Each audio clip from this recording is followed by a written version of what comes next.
apresentação. Nosso abraço fraternal a todos vocês. Por uma predileção minha, não é uma questão de não compartilhar com as ideias, talvez, mas é uma predileção minha. Eu não faço uso do conteúdo doutrinário que foi oferecido como tema, como proposta de base para o tema, mas o tema em si nós iremos abordar valendo-se do pensamento que encontramos na codificação e no pensamento apresentado pelo nobre espírito Joana de Ângeles, além de Viana de Carvalho, e o então encarnado Pedro Ouspensky, que também deixou para todos nós um valioso trabalho a respeito da evolução da consciência. Eu, particularmente, justificando aí por que vocês não vão encontrar referências a esse autor espiritual, eu guardo algumas reservas em relação ao conteúdo que esse espírito apresenta. É um pouco por questões pessoais me permitam fazer essa consideração, mas eu acredito que isso não vai invalidar a nossa proposta. Uma vez que falar sobre a consciência, nós podemos incorrer no erro de cairmos por uma abordagem puramente psicológica. E por faltar-nos informação profissional sobre o tema, o nosso viés é sempre o viés espírita. E aquilo que os bons espíritos nos apresentam acerca da consciência. Joana de Ângeles apresenta para mim um dos melhores conceitos que podemos nós espíritas buscar a respeito deste tema que diz respeito a todos nós, que causa-nos ainda muita confusão. Como conceituar a consciência? Há uma corrente, por exemplo, dentro do materialismo ortodoxo, que afirma que a consciência é um substrato da mente, é um conjunto de operações cognitivas que dá sentido às coisas. E a mente seria tão somente, apesar da cacofonia, uma exudação, um subproduto, um epifenômeno do cérebro, ou seja, aquilo que surge por força da função cerebral ativa. Uma vez inativo o cérebro, advindo a morte, essa consciência extinguir-se-ia. Mas experimentos os mais variados possíveis vêm afirmar que essa consciência, que em muitas ocasiões, ou pela pobreza mesma da nossa linguagem, confunde-se com espírito. Ao afirmar que o que sobrevive à consciência, não, o que sobrevive é o ser espiritual que possui uma consciência. Então, a consciência, ela expressa-se em uma atitude perante a vida, um desvendar de si mesmo, de quem se é, de onde se encontra, analisando depois o que se sabe e quanto se ignora, equipando-se de lucidez que não permite, em hipótese alguma, mecanismos de evasão da realidade. Então, nós começamos a perceber que consciência e espírito são duas coisas totalmente distintas. O espírito é a individualidade, é o princípio espiritual criado no momento aprazado por Deus, que na sua jornada de ascensão espiritual adquire essa capacidade de atitude perante a vida, de desvendar a si mesmo, identificando-se como um ser diferente do outro, e isso faculta um processo de individualização. A tomada de consciência facilita-nos a nos perceber seres diferentes uns do outro. Por isso que cada um de nós tem um nível de consciência diferente. Esses irmãos nossos, por exemplo, que de forma muito mecânica e impensada tiram a vida de outro no momento da subtração de qualquer pertence, ou porque você não tem um pertence que ele deseja e ele atira em você e mata, o nível de consciência deste indivíduo, desse ser espiritual, é tão primário que ele muito provavelmente se encontra mais perto da animalidade. Nós já caminhamos um pouco mais. mas o impulso negativo que sentimos em relação a eles, deles, nos aproxima. Então, cada um de nós tem um nível de consciência. Então, o convite que nós iremos fazer na tarde de hoje é nós buscarmos despertar para esse desvendar de si mesmo, de nós mesmos, de quem nós somos. Certa vez eu falava sobre esse tema e eu perguntei para uma jovem, e ela estava assim meio que presente fisicamente, e a cabeça dela estava em algum planeta, algum sistema solar, sei lá, ela estava só fisicamente falando naquele local. E eu perguntei para ela, onde você está nesse momento? Ela disse, eu estou aqui. Fisicamente falando, você está aqui. Seu pensamento estava onde? Então, até nós nos apropriarmos de onde nós estamos, faz parte desse processo de tomada de consciência. Tem um aspecto chamado consciência corporal, que é a capacidade que o indivíduo tem, de uma forma assim, bem sintética, apresentando esse conceito assim, despretensiosamente, é a capacidade que o indivíduo tem de perceber o seu corpo enquanto forma e no contato com outras formas. Mas isso não é relevante em alguns momentos. Por exemplo, a jovem está sentada. Nesse momento, o contato do seu corpo com a cadeira é irrelevante. Mas se você quiser tomar consciência desse contato, imediatamente você começa a sentir a pressão, incômodos. E aí vai percebendo que quanto mais elevado o nível de consciência for, mais apto nós estaremos a adentrar em níveis de concentração, em exercitarmos níveis de meditação. E vamos ver mais para perto do final a importância que a meditação traz para nós na busca de outros níveis de consciência. Então é essa jornada que faz com que nós tenhamos a posse sobre nós mesmos. E o que me deixa assim, me deixa no chão mais atenção, esse conceito aqui de Joana de Ângeles, me querendo passar à frente. O que se sabe e quanto se ignora? Não finge que sabe quando ignora. Não finge que sabe quando ignora é uma característica básica dos espíritos mistificadores, que apresentam conceitos, às vezes de forma empolada, num discurso prolixo e muito escrevem para nada dizerem. Você lê, no final você fica se perguntando qual é a ideia principal desse capítulo. Você não consegue extrair, porque o nível de consciência daquele ser ainda é muito primário, porque ele finge saber, na verdade, ele está ignorando. Então, o mistificador, o indivíduo mentiroso, o indivíduo que engana, ele está num nível de consciência tão primária que ele se apresenta dessa forma. Ao contrário, quando nós estamos de posse da nossa consciência, sabendo o lugar onde nós nos encontramos, quem verdadeiramente somos, se nós desconhecemos, nós jamais iríamos apresentar um conceito acerca de algo que escapa ao nosso poder de intervenção. Quando não formos capazes de ajudar, ao menos não atrapalhemos. Se algo me é perguntado e eu não conheço, não domino, eu não tenho de maneira nenhuma vergonha de dizer que não sei. Como também digo, quando algumas pessoas me convidam para falar de temas que eu também acho que é desconfortável em se tratando de espiritismo, eu declino de imediato, de uma forma muito sutil e educada que eu procuro sempre me colocar. Recentemente fui convidado para participar de um evento de ufologia. Falei, de ufologia eu não entendo nada.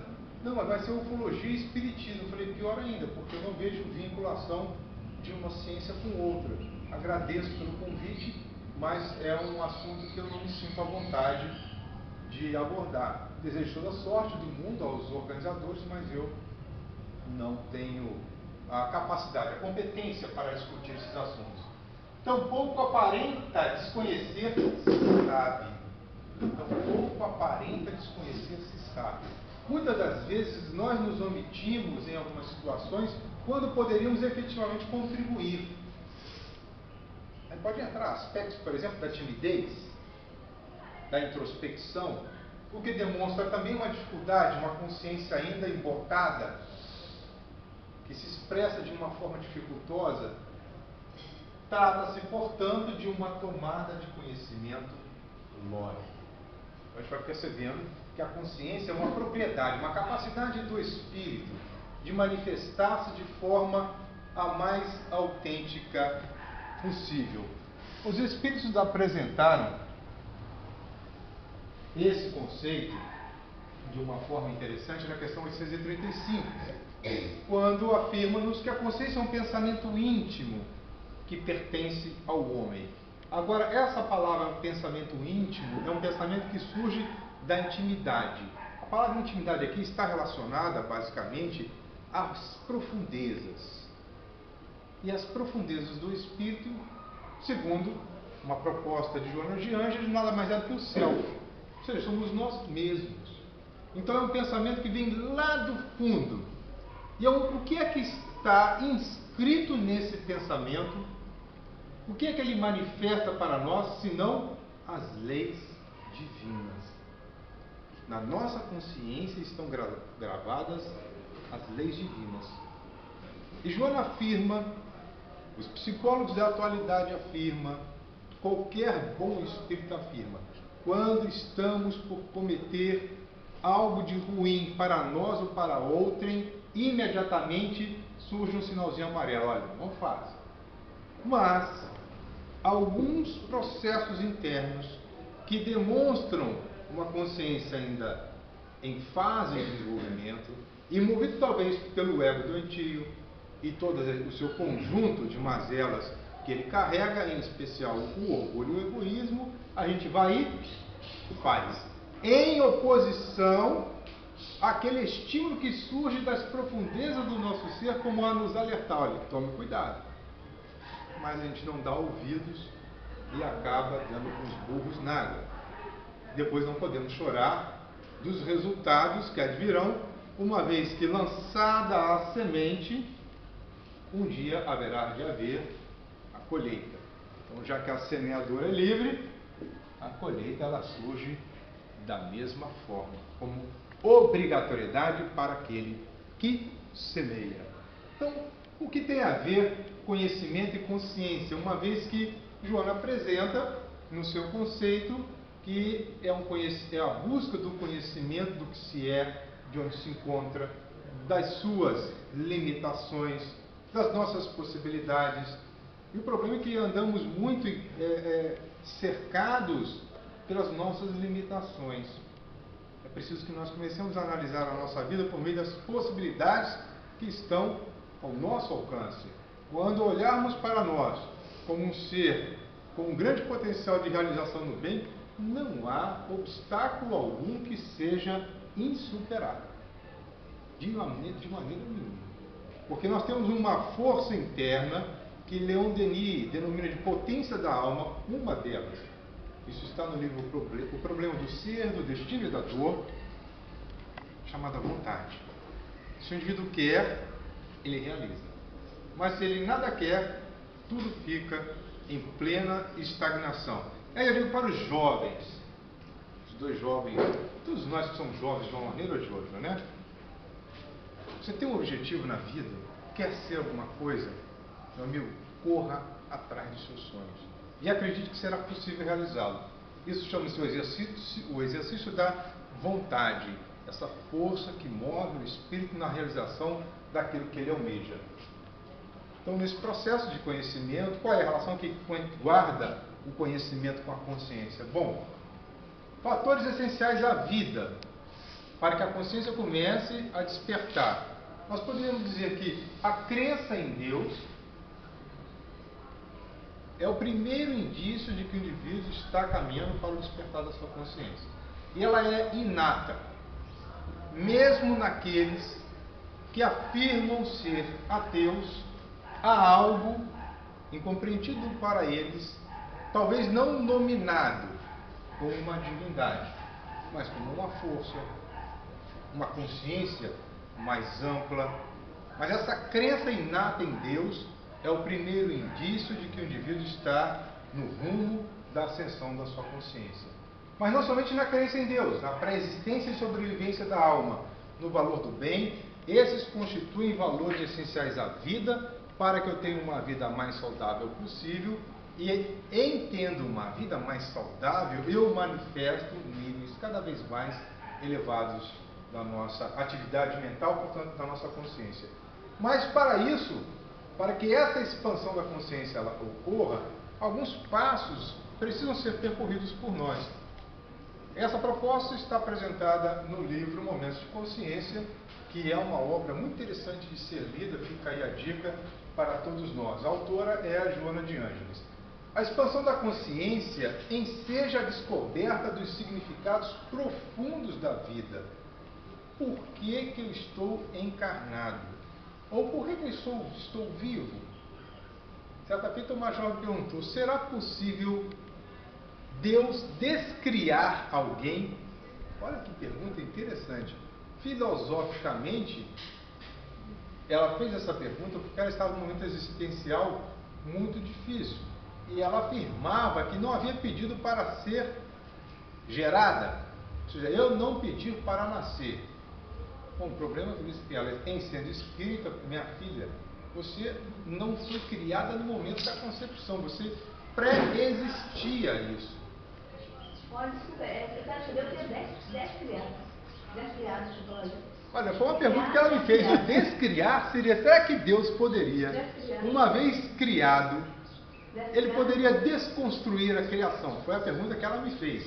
É um neologismo, é uma palavra que ela criou naquele momento para tentar justificar a sua dor e a negativa de buscar a solução. Porque normalmente nós nos colocamos numa condição de vítimas eternas. Aí é uma vitimização do indivíduo. Tudo que acontece no entorno de mim ou para mim é por conta de uma ação indevida dos outros. Eu nunca estou colaborando para esse processo. Então você se acha vítima do tempo em que durar aquele processo doloroso. E ela me fez a pergunta, será que Deus pode descriar alguém?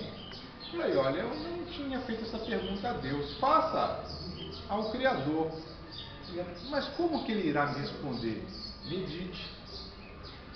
Descriar não é poder tirar o espírito da pessoa, né? Não, descriar é deixar de existir. É isso que eu quero dizer. Não é tirar o espírito, porque o espírito não está dentro. O corpo é a manifestação mais externa do espírito.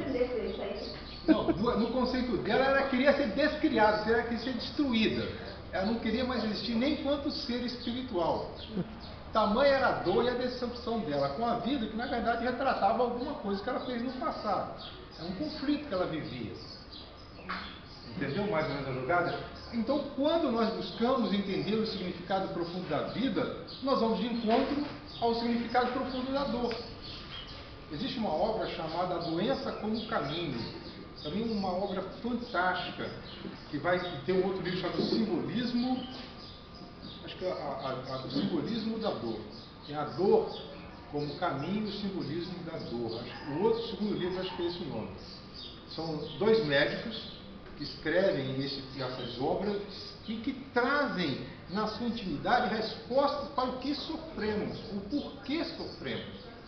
Essa ou aquela doença guarda sempre uma relação com o estado emocional, ou seja, a origem das doenças, quase na sua totalidade, residem em nós mesmos. E entendendo isso, nós começamos a perceber que se somos os agentes da doença, poderemos ser os agentes da cura ou da melhora, de uma melhor qualidade de vida. Então eu vou começando a compreender esse significado profundo da vida, o significado da minha existência e por que o outro existe. Porque ninguém cresce sozinho. Ninguém vai evoluir sozinho. A evolução é medida na relação com o outro. Ah, Marco Antônio agora está um cara paciente. Paciente enquanto ele está sozinho no mundo, enfiado lá na Chapada Diamantina, bem longe de todas as pessoas. Quando ele pega o carro e mergulha para um convívio social, surge aquele monstro que sempre habitou no seu interior. Então, o progresso que realizamos é medido pelas relações que nós estabelecemos no mundo. Então, vamos entender que o outro é diferente, que eu tenho que compreender que ele pode pensar de forma diferente. Tenho o direito de divergir das minhas ideias. Agora, essa divergência não pode nos transformar em inimigos. Então, a expansão da consciência ainda permite uma plena integração da criatura com o Criador. Uma plena integração do indivíduo consigo mesmo e com os outros seres. Essa integração é o indivíduo se sentir, eu digo que é um sentimento de pertencimento. Você começa a compreender que tudo tem um objetivo mais profundo, de que não há relações fortuitas. Uma pessoa entra na nossa vida por algum motivo, ou eu entrei na vida dela por algum motivo. É lógico, buscando relações as mais saudáveis possíveis. Portanto, o conhecimento e a consciência, essa relação, no final vai nos dar um indicativo de que ninguém consegue ser feliz sozinho. Enquanto houver dor no mundo, não há uma alma de forma plena que ela possa se sentir feliz. Porque se tem alguém sofrendo e ele sentir-se feliz, pleno, ele é egoísta. Isso quem diz foram os bons espíritos. Eu não posso sentir-me feliz totalmente. Há uma felicidade relativa no nosso planeta. Na medida em que todos nós experimentarmos mais estados de felicidade, aí sim a felicidade vai se tornando cada vez mais plena dentro de mim. E quanto mais consciente eu for disso, mais eu estarei apto para ajudar aqueles que sofrem. Então a consciência também faz com que eu movimente-me na direção do outro. Ontem eu assistia, aliás eu só consegui assistir 5 minutos. Foi uma matéria sobre a invasão dos Estados Unidos numa ilha japonesa no Pacífico. Eu agora não me recordo o nome.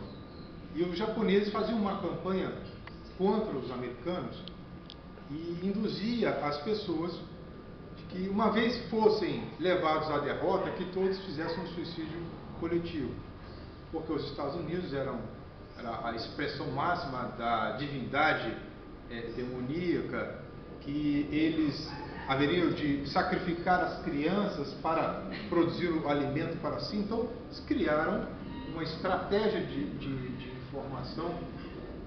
Quando eles chegam a uma imagem marcante nessa ilha, em que famílias inteiras de japoneses que se dirigiam para a beira do penhasco e se jogavam, e pegavam suas crianças e jogavam primeiro e os pais se jogavam em seguida. Mas algumas famílias não quiseram passar por esse processo de dor. E os soldados americanos estavam socorrendo-as, alimentando-as. E a gente começa a pensar nesses mecanismos complexos, nesses níveis de consciência. Por que nós passamos por essas expressões tão dolorosas, onde nos aproximamos muito mais dos animais do que da angelitude? Felicidade, ela só vai se manifestar em nós quando todos formos verdadeiramente felizes. Quando tiver uma criança morrendo de fome na África, uma foto esquálida de alguém sofrendo, naquele momento nós vamos mergulhar numa tristeza. Porque provavelmente possa ser que surja na intimidade de cada um de nós um sentimento de impotência. O que eu posso fazer por aquela alma? Ou o quanto eu posso fazer e ainda não o faço? Então, naquele instante nós nos afastamos daquela felicidade que supunhamos experimentar. E se nada sentirmos em relação ao outro, começa a perceber que somos extremamente egoístas. Tirar uma dúvida. Pois não? Tudo que tem vida tem princípio espiritual. Uma bactéria, por exemplo, tem vida. Logo, tem espírito, tem princípio espiritual. E o homem e ela evoluiu para chegar ao ser humano. Do átomo ao arcanjo, tudo se encadeia, dizem os bons espíritos na primeira parte do Livro dos Espíritos. E vamos encontrar no pensamento de Leon Denis de que o ser espiritual, o princípio inteligente, ele dormita nos reinos inferiores da criação, agita-se no mineral,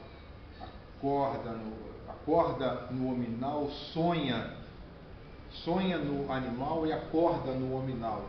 Então há uma trajetória de evolução.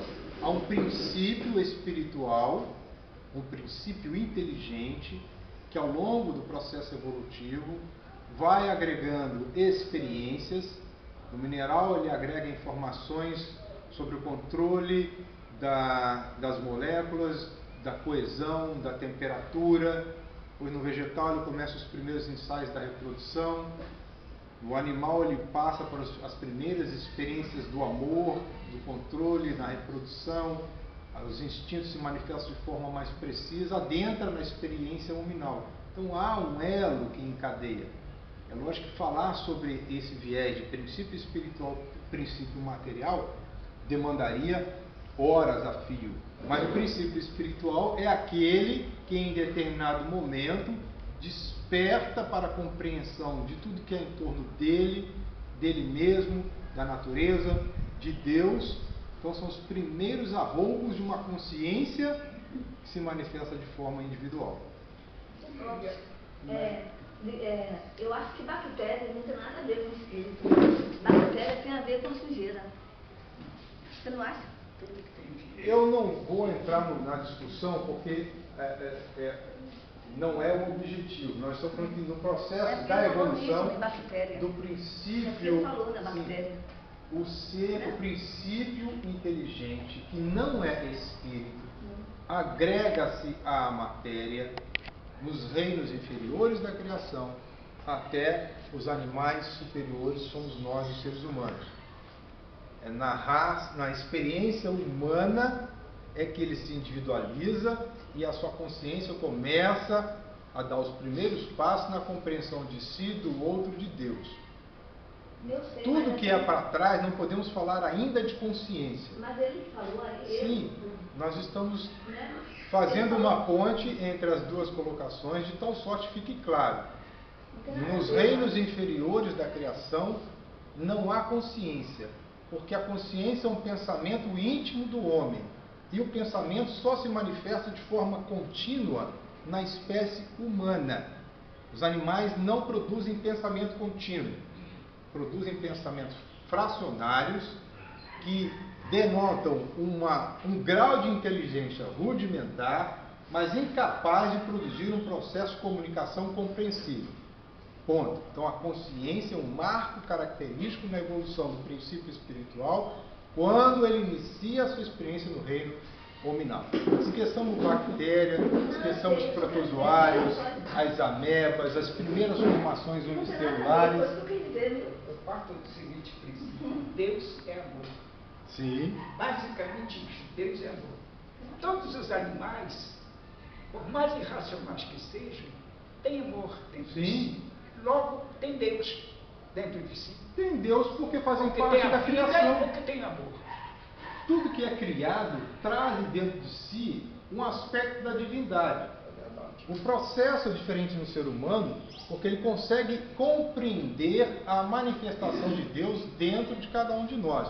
Mas continuamos que senão nós vamos sair de um viés de abordagem da consciência para uma abordagem filogenética, para uma abordagem da gênese das religiões, e daqui a pouco a gente perde o tempo e não consegue concluir. Então a consciência seleciona as necessidades reais das que são utópicas. Olha que interessante. Quando o indivíduo está no nível mais adiantado, ele começa a perceber que muitas das coisas que estão na nossa vida não dizem respeito algum com o processo de crescimento do ser.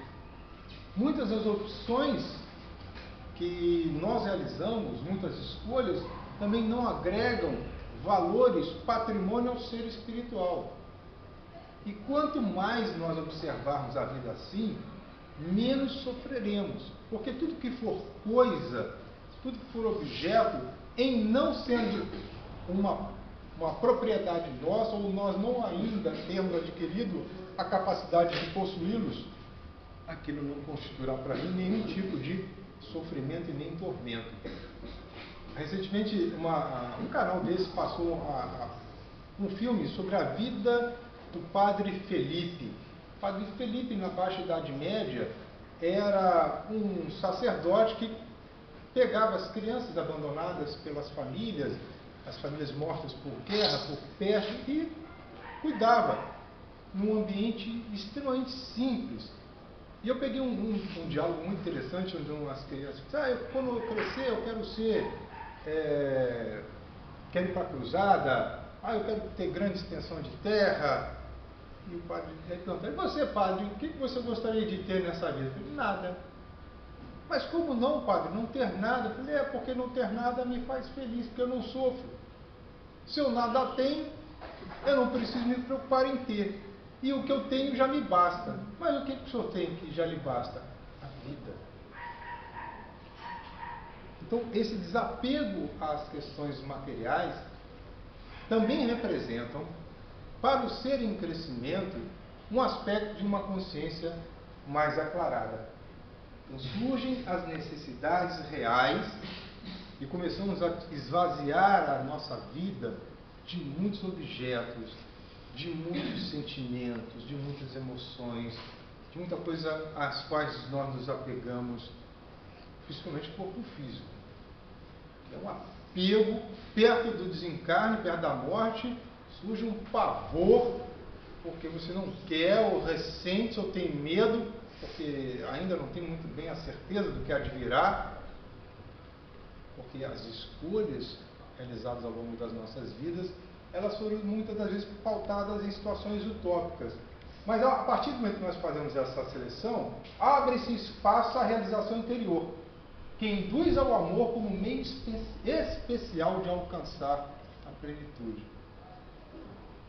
O amor não está ligado a coisas. O amor é um sentimento. O que se liga a coisas é apego. E às vezes eu digo no atendimento fraterno, numa conversa com uma pessoa que alguém me procura, olha, veja se você ama realmente o outro. Porque pelo seu discurso me parece que você tem a posse, ou acha ter a posse. Você quer ter o domínio, o controle. Porque quem ama liberta. Então, o amor é uma